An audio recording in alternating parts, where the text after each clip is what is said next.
Halo sahabat Skriptura, pada seri Renungan Skriptura kali ini kita akan memperhatikan bacaan Keluaran pasal 33 ayat 12-16. Pada bacaan ini menceritakan mengenai percakapan yang sangat jujur antara Musa dan Tuhan. Setelah peristiwa anak lembu emas, di sini Musa tidak berbicara soal hukum tetapi soal kehadiran Tuhan. Lalu kita akan melihat teks ini dalam 3 kata kunci bahasa Ibrani dan menutupnya dengan refleksi.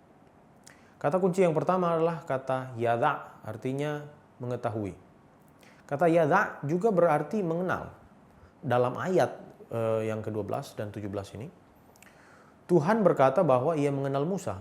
Dalam bahasa Ibrani, yada bukan sekedar tahu secara informasi. Kata ini menunjuk pada relasi yang dekat dan personal. Musa dikenal oleh Tuhan bukan sebagai nama di daftar, tetapi sebagai pribadi yang punya hubungan yang khusus dengannya.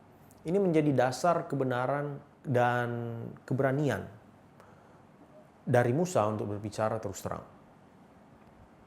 Kata kunci yang kedua adalah kata panim. Kata panim berarti wajah atau juga bisa diartikan dengan kata hadirat. Pada ayatnya yang ke-14 mencatat jawaban Tuhan, hadiratku akan berjalan bersama dengan engkau. Dan dalam teks Ibrani, kata panim selalu berbentuk jamak, seolah menegaskan intensitas kehadirannya. Ini bukan sekedar Tuhan mengawasi dari jauh, tetapi Tuhan yang hadir, menyertai, dan terlibat dalam perjalanan umatnya.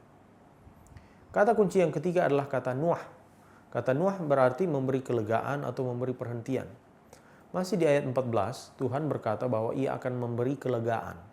Kata ini tidak hanya berbicara tentang berhenti dari aktivitas, tetapi tentang rasa aman karena Tuhan sendiri yang menyertai. Kelegaan datang bukan karena kondisi mudah, tetapi karena kehadiran Tuhan. Refleksi yang dapat kita ambil dari bacaan Keluaran pasal 33 ayat 12-16 ini menunjukkan bahwa Musa sangat sadar akan satu perihal penting. Tanpa kehadiran Tuhan, perjalanan umat Israel tidak ada artinya. Kata yada atau mengetahui, mengenal menjadi titik awal. Musa berani berbicara karena ia dikenal oleh Tuhan. Relasi ini memberi ruang untuk kejujuran, bahkan untuk keberanian mempertanyakan arah perjalanan. Ketika Tuhan menjanjikan panim, kehadirannya, wajahnya, itu menjadi jawaban paling penting. Musa tidak meminta peta baru, strategi baru, atau pemimpin tambahan. Ia hanya menegaskan bahwa kehadiran Tuhan adalah pembeda utama antara Israel dan bangsa lain. Lalu kata nuah menutup bagian ini dengan nada yang menenangkan.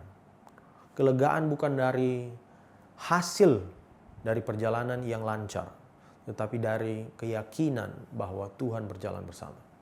Tanpa kehadiran Tuhan, keberhasilan pun terasa kosong. Dengan kehadiran Tuhan, perjalanan yang berat pun punya tujuan. Melalui teks ini kita belajar bahwa identitas umat Tuhan tidak ditentukan oleh jarak yang ditempuh, tetapi oleh siapa yang menyertai. Musa memahami bahwa lebih baik tidak berjalan sama sekali daripada berjalan tanpa Tuhan. Kiranya pada bacaan Keluaran pasal 33 ayat 12-16 ini dapat menolong kita menata ulang prioritas hidup kita.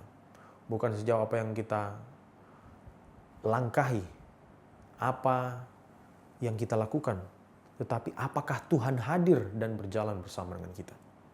Terima kasih sudah belajar bersama dan menyimak seri Renungan Skriptura.